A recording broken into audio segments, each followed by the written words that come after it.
खबर शाम करते कसूर डिस्ट्रिक्ट कसूर से हमारी खुसूसी नुमाइंदा 55 न्यूज़ कसूर साबिर अली शहजादा अंसारी की रिपोर्ट के मुताबिक अगर कल मुसलमानों सल्लल्लाहु अलैहि वसल्लम की जूती के तस्मे पर कुर्बान हो जाएं तो फिर भी हक अदा ना होगा।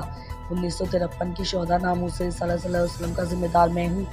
अमीर शरीयत सैयद अताउल्लाह शाह बुखारी हज़रत अमीर शरीयत तहरीक ख़त्म नबूवत 1953 के बाद जब कैद से रिहा हो चुके थे, गालिबन 1955 में फैसलाबाद फ्री पीपल्स पार्टी के मैदान में ज़ईफ़ी और अदालत के बाज़ाबत बैठकर तकरीर फरमा रहे थे। दौरान तकरीर किसी ने एक चिट भेज दी, लिखा हुआ था कि जो लोग ख़त्म नबूवत की तहरीक में शहीद हो गए उनका जिम्मेदार कौन है।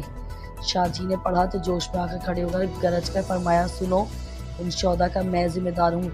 नहीं नहीं, आइंदा भी जो हुज़ूर अकरम सल्लल्लाहु अलैहि वसल्लम की इज़्ज़त व नामूस की खातिर शहीद होंगे उनका भी मैं जिम्मेदार हूँ। तुम भी गवाह रहो। और आसमान की तरफ मुँह करके फरमाया, ए अल्लाह, तू भी गवाह रहे। उन शोहदा का मैं खुद जिम्मेदार हूँ और जब तक ये मसला हल नहीं होता, अगर मैं ज़िंदा रहा और मौका मिला तो फिर भी ऐसा ही होगा। अगर कल मुसलमानों सल्लल्लाहु अलैहि वसल्लम की जूती के तस्मे पर कुर्बान हो जाएं तो फिर भी हक अदा ना होगा।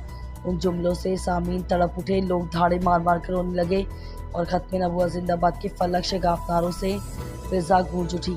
साबिर अली शहजादा अंसारी ने कहा, याद रहे कादियानियों का मामला दूसरे काफरों से कदरे मुख्तलिफ है। यहूदी, ईसाई, सिख और हिंदू वगैरह खुद को मुसलमानों से अलग समझते हैं, जबकि कादियानी खुद को मुसलमान कहलवाते हैं। और ये बात इल्म में आई है कि कादियानियों को जो रकम अपनी मसनूआत से हासिल होती है वो मुसलमानों को मुरतद बनाने और इस्लाम के खिलाफ प्रोपेगंडे करने में इस्तेमाल कर होती है। लिहाजा उनसे खरीद व फरोख्त करना सूर और शराब की खरीद व फरोख्त की मानंद है। साबिर अली शहजादा अंसारी खुसूसी नुमाइंदा 55 न्यूज़ कसूर।